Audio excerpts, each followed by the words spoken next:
Go ahead and introduce yourself one more time there, kid. What's up, everybody? My name's Adam Schumann. Welcome to my YouTube channel with me and myself and my buddies and all the fishing adventures and other hood rat stuff I'm going to be doing in the future. So we're sitting over here at your house. We're just kind of getting all of our camera gear ready. Yep. We're going to be working on a bunch of YouTube stuff. Yep. Throughout the year. What are some of your favorite times of the year to go fishing, and for what species?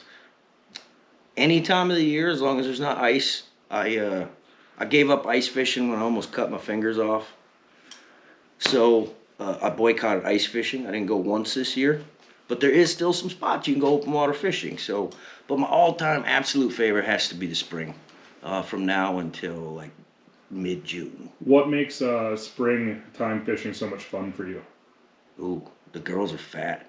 Big old hips. That's where you catch the biggest fish of the year. Is this time of year, loins, big loins. You got potential this time of year, I think, to generally set your personal best or records. Is typically when the fish are spawning in the spring. Which is one of the things that you actually just did here a couple weeks ago. Is You got your personal best. So kind of tell everybody the story of that and what exactly it was. Interesting day on the Missouri River. Got my little 14-foot boat, went down river. What's the boat named? It's called the fishing vessel Nervous Minnow.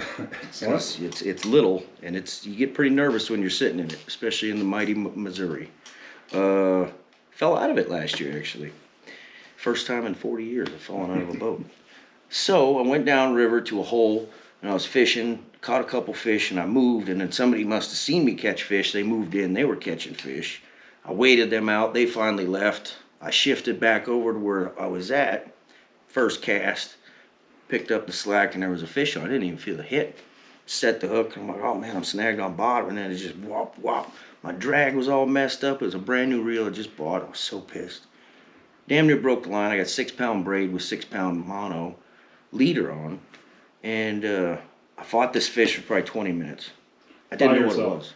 By myself, and standing in the back of my little boat.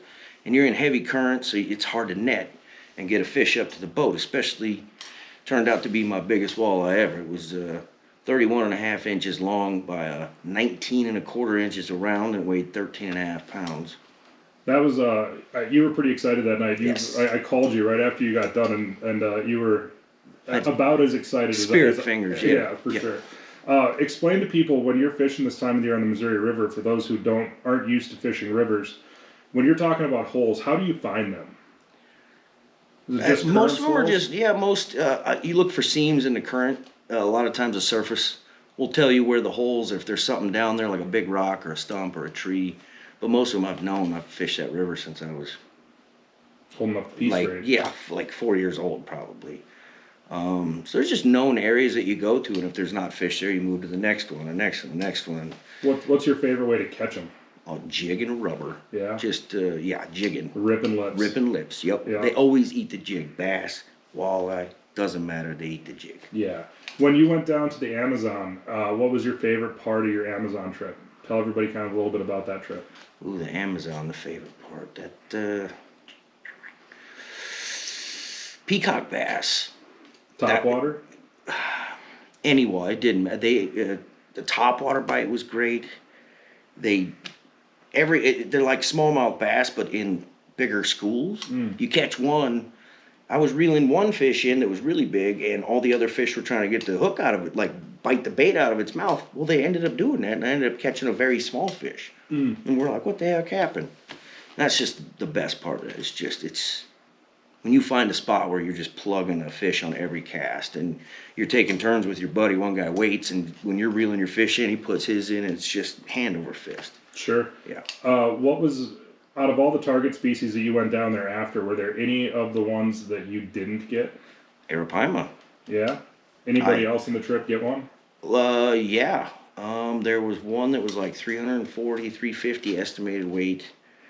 There was actually quite a few that were caught, but for some odd reason, I only hooked into one, and it got off at the boat, and it was only about 80 to 100 pounds. But only.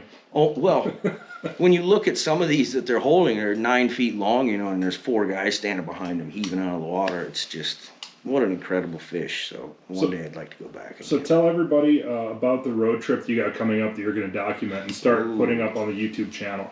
So I'm an Army veteran, so I'm going with an Army buddy of mine. We're taking a road trip. We're going to go from here to Kansas. I'm going to fish some old stomping grounds where I used to live when I was in the Army down there.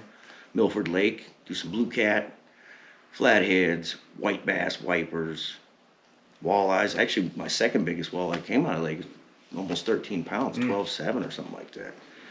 And then from there, gonna stay with another buddy in Kansas City, Topeka area, hang out and fish with him for a few days. Then go to Texas. Once we hit Texas, we got a golf tournament for vets.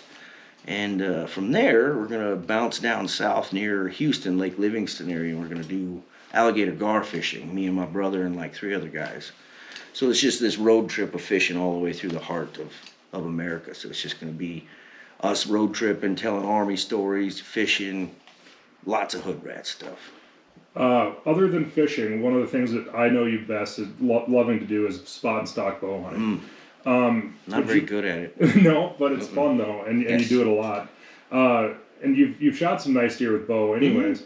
But just kind of show some of the people the quality of the deer that you've found, deadheads, sheds, not to mention the one you've actually shot. Yeah. I found this one in Kansas near my tree stand. Is that the same tree stand you fished out of? Yes. I might be the only person that's ever fished and bow hunted at the same time. And successfully? Successfully. Caught fish and seen deer in the same day. But that's that one. That's one of my coolest deadhead finds. That was an EHD kill. It's probably 170-inch deer. Yeah, it's a 4x4.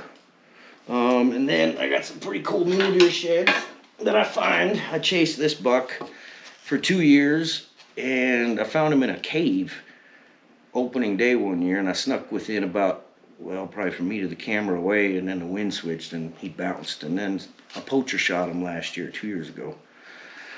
Then there's this big guy. Big Larry. Big Larry. I've only seen him one time, but this is the shed that's one of my favorites. I bet that time there was probably out to there before it broke, but mass on that mass. Incredible. Yeah, it's 4 or 5 inches around. And then this boy here I chased. I actually got a shot off at this guy and missed him. Yeah, spot and stock ain't easy. Spot and stock is not easy, no. But I don't like sitting in a tree stand anymore because after I got blown up, my head's all dizzy, so I get kind of vertigo when I go up high anymore, so I don't like it. So I back on the ground. Also, it's just boring. Man, is it boring. You can only play so much Angry Birds in a tree stand. So we got fishing. Yep. We got deer hunting. Yep. The last leg of the tripod, especially being from up here in North Dakota, is bird hunting, both waterfowl and upland hunting.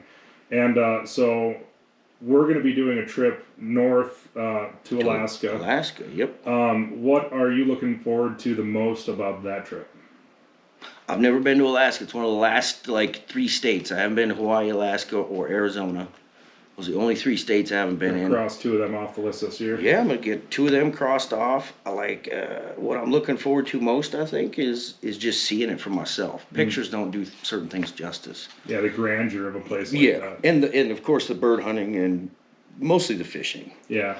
It sounds like it's going to be a pink salmon year, so we're going to be able to do that. We're going to get on, we're going to get on some silvers. We're going to go do some halibut fishing. Yep, that's good eats. Yeah, man, we're going to get after it. So there's going to be a ton of stuff on this.